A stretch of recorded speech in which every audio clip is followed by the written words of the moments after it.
The study of philosophy is not that we may know what men have thought, but what the truth of things is.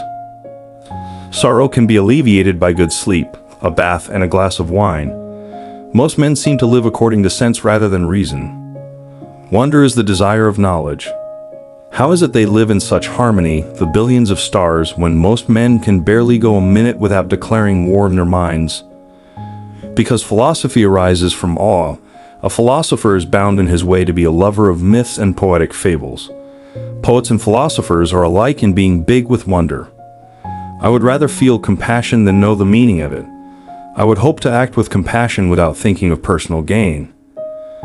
For those with faith, no evidence is necessary. For those without it, no evidence will suffice. Rarely affirm, seldom deny, and always distinguish. Love follows knowledge. There must be a first mover existing above all, and this we call God.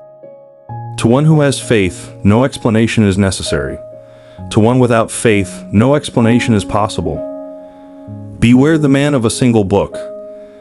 There is nothing on this earth more to be prized than true friendship.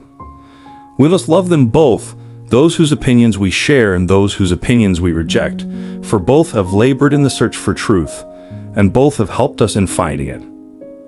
Fear is such a powerful emotion for humans that when we allow it to take us over, it drives compassion right out of our hearts. The soul is like an uninhabited world that comes to life only when God lays his head against us. The things that we love tell us what we are. Grant me, O Lord my God, a mind to know you, a heart to seek you, wisdom to find you, conduct pleasing to you, faithful perseverance in waiting for you, and a hope of finally embracing you.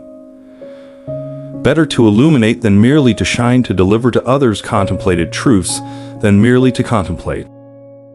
The truth of our faith becomes a matter of ridicule among the infidels if any Catholic, not gifted with the necessary scientific learning, presents as dogma what scientific scrutiny shows to be false.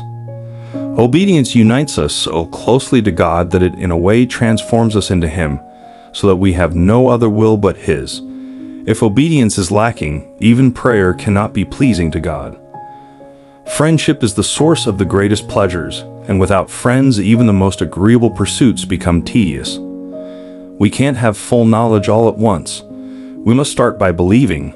Then afterwards we may be led on to master the evidence for ourselves. 3 things are necessary for the salvation of man: to know what he ought to believe, to know what he ought to desire, and to know what he ought to do. Faith has to do with things that are not seen, and hope with things that are not in hand. The happy man in this life needs friends. God is never angry for his sake, only for ours. It is necessary for the perfection of human society that there should be men who devote their lives to contemplation. It is not theft, properly speaking, to take secretly and use another's property in a case of extreme need, because that which he takes for the support of his life becomes his own property by reason of that need. A song is the exaltation of the mind dwelling on eternal things, bursting forth in the voice. Man has free choice, or otherwise counsels, exhortations, commands, prohibitions, rewards, and punishments would be in vain.